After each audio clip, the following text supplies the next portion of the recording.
Minnesota Attorney General Lori Swanson is getting into the crowded race for governor. And together, joining forces, we intend to solve problems for the people of Minnesota. Swanson's running mate is Congressman Rick Nolan. The Democrats' announcement marks a shift from earlier comments that she intended to seek a fourth term as Attorney General. Swanson changed her mind after the party endorsed another candidate for her job. Well, WCCO chief political reporter Pat Kessler joins us now. Pat, my neck is a little sore from all the whiplash yesterday going on out there. What happened? Yeah, it's really something. I mean, the dominoes are starting to fall on the DFL side. Republicans are delighted by this. They call it chaos on the Democratic Party. So Lori Swanson is not running for Attorney General. She's going to run for governor. And now the door is open for new Attorney General candidates. And just a few minutes ago, we watched former DFL Attorney General Mike Hatch filing for his old office. We expect a lot more people to file today. Today in Minnesota is the last day you can file for an office. So we're there. We've got there right away when the office doors opened at the Secretary of State's office. We're going to wait all day long because we do expect more surprises. People jumping in to the Attorney General's race, then into possible other races as people file.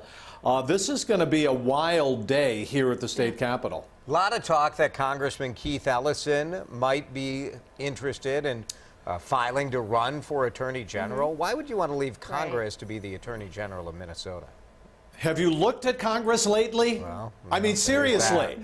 Now, first of all, that's just a rumor. I mean, we hear it very, very strongly, though. We expect to see some of those surprises in the Attorney General's race. And if Keith Ellison does get in, that opens up maybe something for the 5th District.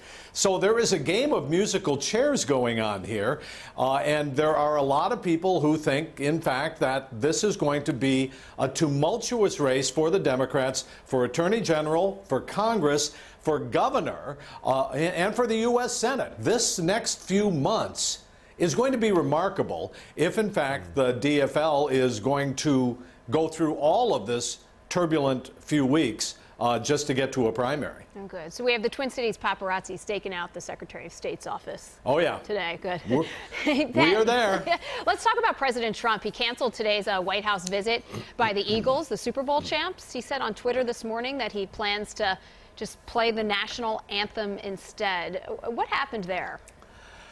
Boy, this just when you think you've seen everything, there is something else. Let's talk about the facts. And I don't want to be the one to defend the Philadelphia Eagles. Seriously, that's not what I want to do.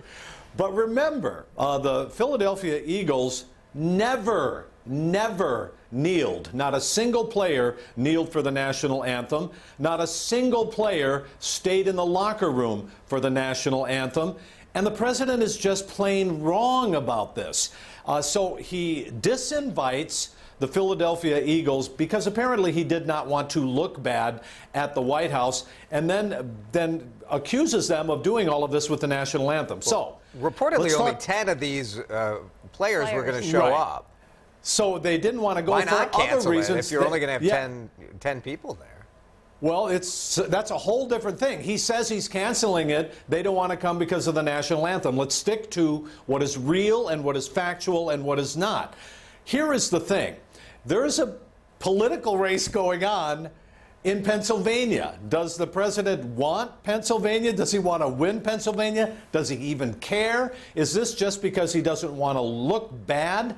Now, if Philadelphia Eagles fans treat President Trump and his candidates in Pennsylvania the same way they treated Minnesota Vikings fans. Remember that one? Yeah. Oh, yeah. He does. He remembers it well. There is trouble in Pennsylvania. So watch out for this. This is just a remarkable story, though, to watch what is true and what is not true and what is purported to be real, and nothing is real with this. Yeah. All right, Pat. Thanks so much. We'll look for you on the news tonight at 5 and 6 o'clock.